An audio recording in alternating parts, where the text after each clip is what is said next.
Welcome to the Moms I Know with Sheila Walsh-Dunton and Maria Anderson-Farner. Two moms on a mission to reclaim childhood and take you from surviving to thriving on your parenting journey. It thrills us and torments us. It controls our thoughts, destroys our lives, and it's all we live for.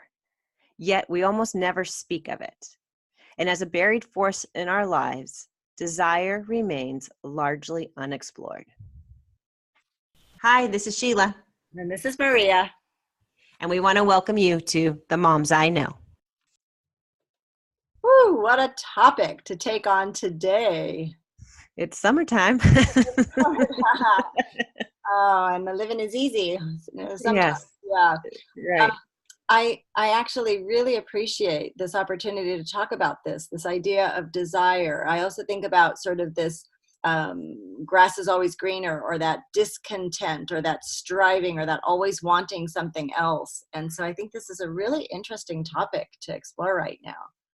And I think it does come up in summer because kids are home. You know, it's a different season, obviously, but there's more openness. There's more experience. You're out of the routine. You're out of the grind in a way, whether, you know, you're doing vacations or, just having the kids home is a different feel, in the home. Yeah. But also, the weather is usually warmer. There is this freedom. Even just that warmth of, sort of stirring our blood in a different way. So, we're talking about desire in all of its contexts today. But this idea that as women, I think that there is this universal thread, that there are these things that we want, and it can take so many different forms, but that so often we have to tamp them down, or we have to tame them. And I always admire women who just abandon themselves to it. And yet there's also that flip side of it in, the way it affects other people. Exactly. And I just want to kind of give a little bit of context, is that last week I read a book called Three Women by Lisa Taddeo, and it's a recent book, and it's really a book about women's desire. And it gets you thinking. I highly recommend this book, and it gets you thinking about your own desire. It's got me thinking about my own desires, and in talking with Maria, it's just, there's similarities, and there's similarities in the sense that we all have them, but yet sometimes we don't act on them, or we don't say them out loud in fear of judgment, and fear of shame, and fear of, life changing. But could that be a better life? Could that be a life, living your truth, etc.? And that's the pivotal choice. And, I talk about choice on my website, and I love that story of Sir Gawain and the Lonely Lady about, what is it that woman truly wants? She wants her free will. She wants to be able to choose the life that she lives. And as women in this culture right now, so many of us do have a lot of flexibility, but so many of us do not.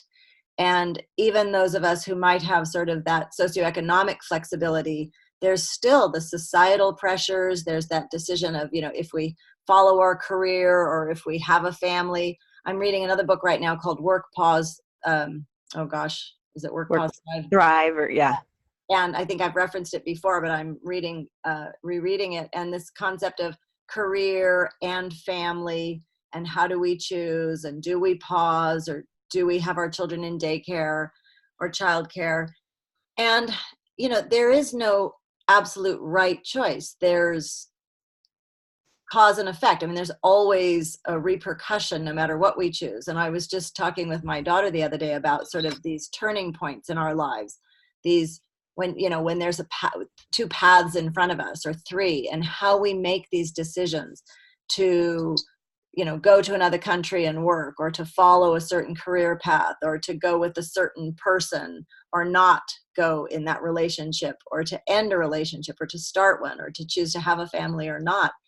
And this idea of these turning points in our lives, and how do we make those choices, and when do we make those? And for those of us that have chosen to have children, then, there we are at home with our children, and we're going, loving them and appreciating every moment, but then also having to deny a certain part of ourselves that was, younger and free and with the world in front of us. Yeah. I mean, it's so, there's so many pieces of that in my own story that resonate. And it's truly, I have been in relationship for 25 years with the same man. And it's been a long time. And it's just like, I mean, I in total transparency, it's just like, yeah, what would it be like if I would have joined the Peace Corps, which was my initial goal when I was in college, to join the Peace Corps? Would I be living in a different country like I always envisioned myself, and so, but yet I wouldn't, or would I have my children and stuff like that? And so I don't know. You can't really live backwards. You can't really live with the regret, right? You have to look forward. And then in looking forward, just I'm asking myself, am I living in my truth? What is my truth? And so how do we get there? We get there through journaling. We get there through deep conversations such as this conversation. I love that you had the conversation with your daughter, like conversations with meaningful people in your life to know, are you on track?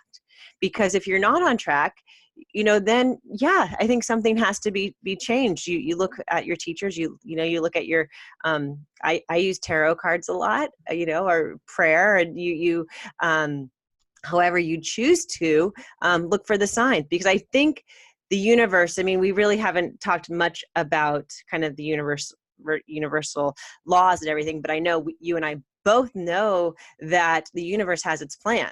And it's just, are we paying attention to that? Are we paying attention? And also, are we listening to our own inner desires, our urges, our callings, the things that are coming forth? It's so funny. Last week, and I don't know if I told you this, but last week, randomly, a peacock showed up on my doorstep. And he's been here since last Wednesday, and he's just hanging out.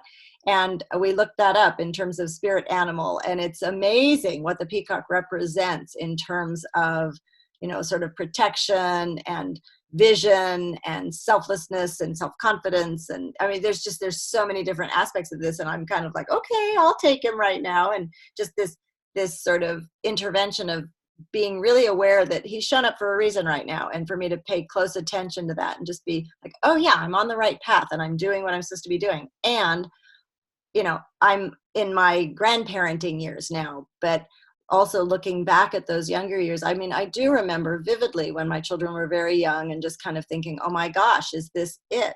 And we've talked about that too, that there's a time and a place, and that, yes, you can have it all, just not all at once. And so, I think it's really important that we are talking about this, because I don't know a mom who has not grappled with the decision of, once the children are there, of course we love them so deeply, and they also change our lives dramatically from, just being independent and being able to choose what we're doing every day and choose the paths that we want to go down. And then all of a sudden now we're responsible for these other lives, and we have to put our dreams, we have to put our desires on a back burner sometimes, or we have to share them. Yeah. And I think that's when you were talking, it came up to me, like, for our listeners, it's just like, what are your dreams? Take a moment to think about your dreams. Are you living your dream? Actually, funny how the universe works, because I've lived in my house. We've talked about my small house before and everything. And I've repeatedly said, this has never been my dream house. And I have said that repeatedly. But then just today, and I am not kidding you, Maria, I'm driving away from it and I'm looking at my neighborhood and I'm said, gosh, it's so not my dream house, and it is the house of my dreams. Oh. In the sense of, I birthed 2 of my 3 children on, in my house. I have raised our 3 children here. We have, like, this house, this home holds so much. And so for me, that was a shift in going, oh, wow, the appreciation and the gift of that, of it really being my home of dreams. Mm-hmm. And that it's what we make of it. Mm-hmm. Mm-hmm. So whether it's your physical home or whether it's the choices that you've made, the career that you might have put on hold or the career that you're in, and, piecing it all together. It's fascinating to look at that and to say, okay, I've been looking back at my own life and doing a lot of inner work lately, and this concept of, did I make the right choices? And then realizing through journaling and through conversation that, every choice I made was made for a reason. And, we can look back and, like you said, with either, delight or regret or appreciation or like, oh, wow, what if? And so I think it's okay to let ourselves go there and let ourselves be in that space and just kind of live into it. And then at a certain point, acknowledge that I made all those choices. I took, responsibility for those choices. I did what I did, and I'm so grateful for that. And, you said, would you have your children? I mean, I absolutely adore my children, and I'm so grateful to have the children and the grandchildren. I can't imagine a world without them. And now at this point, it's like, okay, and what now? And what next? And how do we allow our dreams to get stronger and to take charge of them and to, find the inner strength to say, okay, I can do this. Yeah. And I think that's, if we have young moms listening, it's just like, here I am, 47, and you are a grandmother. And it's just like, we still have these dreams, that we still have these dreams. We've given space to them, and they might have gone in different places, but yet we're still dreaming, and I feel like as a young mom that, that was a key piece, that I'm still me, like I haven't lost myself completely. And so just to remember that as hard as it is, as you're in the grind of it, that the days are long, the years are short. It's true. Just keep true to yourself though. Keep carving out that time for the self-care, and keep carving out that time, for your community. I just read an article that it was just like how self-care is important in community as well. Like community is a type of self-care, right? And oftentimes we think, we've talked about this, how self-care can be expensive because it's a spa or whatever it is. And it's like, no, self-care is also your community. Getting together with another family for Sunday dinner. Self-care can be going for a walk with another friend of yours with the babies in tow. There's so many ways that we can look at that. And that also, you said that about, I was quite a dreamer when my kids were young, and I let myself, you can let your mind wander all over the place. And I think that that's healthy for us. I think that it's good for us to dream. And, there's so many beautiful quotes about dreams, but if we don't allow ourselves to dream, then we're not going to follow through with some of these things that we want to achieve as well. And so I think that it's wonderful to be a dreamer. And I think that it also can be a nice pastime as well. And so, whether it's dreams about travel or dreams about people or dreams about writing that book or becoming that famous person or whatever it is, allow ourselves to really simmer in those dreams and just kind of savor them. And know that the time, like you said, passes so quickly. And then there are these other opportunities that come around. Yeah, I guess it's also practicing, kind of the trend of the vision boards and the growth mindset, but it's a practice. It's constantly going back, and it's reminding. That's the reason, we always say why we're doing this podcast. And it's just to remind you that, motherhood is a journey.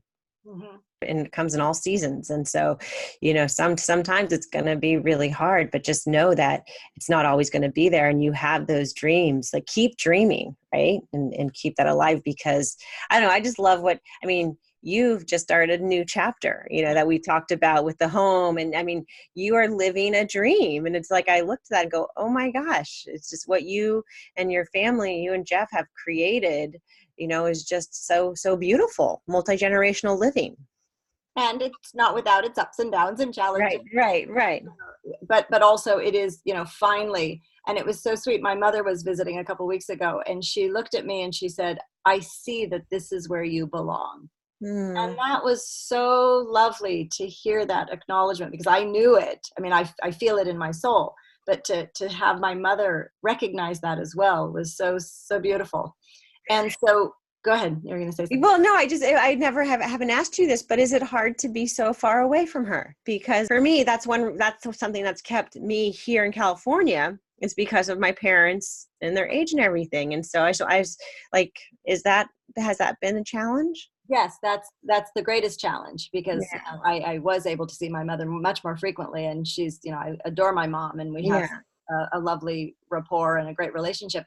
And also, I want to acknowledge that, though, because there have been so many choices in my life that I have made thinking about my mother or my father, or, when I was younger, and when I had children, then, choices that I had to make thinking about my children and what was best for them, or thinking about my husband and what, his response would be. And so many of the choices that I've made in my life have been influenced by what other people would think, but also influenced by what is best for them, but also, kind of what's best for me within those relationships. However, there was a bit of not always acknowledging my own dreams. And so there is this lovely sense now that I am letting myself have that as well. And so, traveling a little more to see my mom as often as I can, but holding on to what is true for me. And so, again, for our listeners, that's just an affirmation of the seasons of our life. And so, but also to take that time to think about, what is it that you truly want? And you can hang on to that. And like you said, through journaling or through, or little things. And so what I would recommend is, there's a lovely practice in The Artist's Way. And she talks about doing a weekly date with yourself. And where, if you like to go to museums or to concerts, or, out to a movie, or to go, hear talks, whatever it is that you love to do, to allow yourself that on a regular basis, so that you're continually feeding your own soul while you're also raising children, while you're taking care of a family, while you're doing those things. And so, finding the ways to fit those in so that you don't get to that place of discontent where you're not present. Or resentment. Oh, right. That's the big one too. I think there's a lot underlying resentment, I think, happens when desires are not met or fulfilled.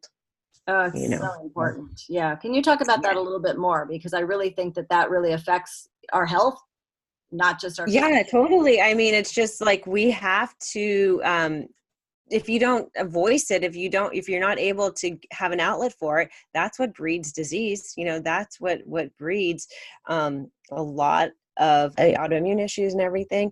And it's important that, what you said was so rich about prioritizing yourself. Mm-hmm. Because when you start feeling the tinges of resentment, that's kind of like a trigger where you need to say, okay, time for myself. And I think early in motherhood, I remember hearing that when you're breastfeeding and when you feel like you just can't do it anymore, that's a sign from nature, like you should stop breastfeeding, type thing. In the beginning, you want it and you everything. But when you're going on 2 years and you're just like, oh my gosh, I need my body back or something like that, then that's time to let it go and, be in touch with you. I think a lot of, and I'm not saying you could have a 4-year-old and still nurse, and that's fine if it brings you joy. You just have to keep checking in. Is this bringing you joy? Is this bringing you joy? I knew for me, when it wasn't bringing me joy, it's like, okay, it's time to wean, because I need to get to find myself. And I think that you have to constantly keep on checking in with yourself. Like, what a perfect time to do it with a weekly date, whether it's a moment or however you can steal away for a little bit. I think that's key, because resentment is just going to fester and it's going to hurt all relationships, whether it's with your partner, with your children. I don't think that's going to help anybody. And it really comes back to harm us. I remember one time I was talking with a counselor, and I was talking about some sort of unexpressed desires, and she said, well, what does that represent for you? And I realized that for me, I was missing adventure. I was missing that newness, and acknowledging that in myself. I couldn't change the situation, but I could acknowledge what that meant in my own life. And I was able to start putting in little bits of adventure at that point. The children were pretty young, so it wasn't huge pieces, but a few things that were much more adventuresome, or things that were a little bit risky, or things that represented more of my youth and the freedom, and a little more travel. And now, as I've gotten older, adding much more of that. And so, again, going back to this piece of acknowledging what it is that we're feeling, voicing it. And, sometimes you might not be able to voice it out loud, but you can write it down. You can keep your dream book. You can keep your desires book. You can, like I said, like you said, you could do the vision board, where we are expressing it in artistic ways. There's so many ways that we can express ourselves. And then as the children get older, as we can start allowing more of these things back into our life, we can fulfill those desires. And I just have to say, like, being able to travel to Europe on my own a few years ago when I brought my son over there, it's just like, oh my gosh, I'm back. I felt like I was 25-year-old in Spain and staying up all night, and, and just do like, you do get it back. It does come if you're able to write it down and you manifest it. And it's just like, the last international travel in the last 5 years has fed me so much that I know going forward, my kids know, we just got back from our first real, all of us, 5 of us, international travel. And we had an amazing experience that this is part of who I am, part of who my husband is. And it's part of our children now see this part of us, because that's how we met. We met on a 3-week backpacking trip in Latin America. And so that's kind of what we did these last 3 weeks, is just kind of did that same thing. And it's just like, that's what feeds us. Yeah, there you are. But also, I'm sure your children loved seeing that in both you and Brent. I mean, it must. Yeah. Oh, I think they did too. I think they saw what feeds us, what makes us feel like we're just living our best lives, right? And seeing them live their best lives, and really being physical every day, being in the ocean, being in the jungle, being all over in the mountains, and really doing it. Yeah, it was amazing. So much fun seeing your pictures. As you were talking, I just had a picture of myself jumping into Lake Powell when the kids were little. I mean, I was with them, but just that freedom of jumping off rocks into this gorgeous, clear water. And lately I've been riding my bike around town. I just throw my bike in the car and off I go. And, I still feel like I'm 16, and so just knowing that it's all there for us. And we all have sort of different circumstances as well, but we can find these ways and these moments to carve out for ourselves where we feel that joy, where we feel that freedom, that youth. It's a state of mind. Didn't you have something earlier on? I remember, I think it was when we talked about our podcast on self-care, but the joy list, wasn't that something you said you did, or in the evening or in the morning or something like that, where you would? Well, writing out a joy list, I think, is an important thing for anyone to do. And so there's those things that, might cost money that we love to do. And then the things that are free. And, for me, riding a bike around town is completely free. And it feels great. Pretty much, yeah. And it's wonderful exercise as well. So it's, getting my brain going and my body going, and it just feels so good. Yeah. Lots of different ways that we can express those desires, and we can feed those desires. And so I think that it's just really important. I wanted to bring it back to also this piece of, okay, so when we're looking at dreams, sometimes that can really feel like the discontent, the what we don't have, but what we're striving for. And so, definitely wanting to bring this around to the point of, the more we can express contentment, the more we can be in the moment and be in the now and just be appreciative of the small pleasures. Last night I was sitting on the couch with my grandson just on my chest, and he was sleeping. Simple little moment, but there's nothing more beautiful. And I just let myself be in that moment and appreciate every second of his breath just going in and out. And so, something simple like that, watching our children sleep, enjoying a sunset or a sunrise, looking at the full moon out the window. I mean, there's so many things that we can just appreciate in the moment. And so when we get into that place of discontent, to just pull ourselves back and go, okay, what is one thing I'm grateful for right now? What is one thing I'm so content about, instead of kind of wallowing in the discontent or the what ifs? Yeah, exactly. I think appreciation and gratitude really go a long ways to pulling you out, to making you present and everything like that. And that's something I try to use with my kids, instead like, well, what are you grateful for right now? Or before we eat dinner, sometimes, what are you grateful for? Really kind of brings it right now to the right now. Yeah. I wish I had known a bit more about mindfulness and gratitude in my kids' early years, because I think that I spent a little bit of time kind of in the, maybe a little more of the discontent than I needed to, and just pulling myself back into the moment. So just a reminder that whenever things are getting you down, to just take a deep breath, acknowledge what it is. I think it's really important that we acknowledge it, we give it that energy, and then we take that and kind of shift it a little bit and go, okay, and in this moment, what can I be appreciative of? And so I start my days with gratitudes. I'm sure, those of you who've been listening have heard me say that many times, but it really sets the tone for the day. And the day usually goes much better because of it. Yeah. And I like what you said, acknowledge it. And I think that's for our desires too. It's just really to acknowledge those desires and to acknowledge your feelings and holding the space for that, instead of trying to race to judgment or race to shame or race to, where you want to, where you think you should be or stuff like that. It's just let it be, and be grateful for that. You're able to desire, that you're able to feel such strong feelings about whatever, Yeah, so. It's so important. So, fun topic for today. I think yeah. we have been having good conversations and good reads, and all of the thought process around this topic is really, I think, very important. So thanks for getting this inspiration today. Yeah, totally. It was a great book. And so it's got me thinking, and I'm thinking about it. And it's just, it's so alive. It's so real. It's like, even when you desire, you're living your best life, so embrace that. Mm-hmm.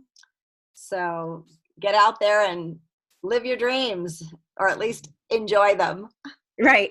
All right. Have a good one. Take care. I'll see you next time on The Moms I Know.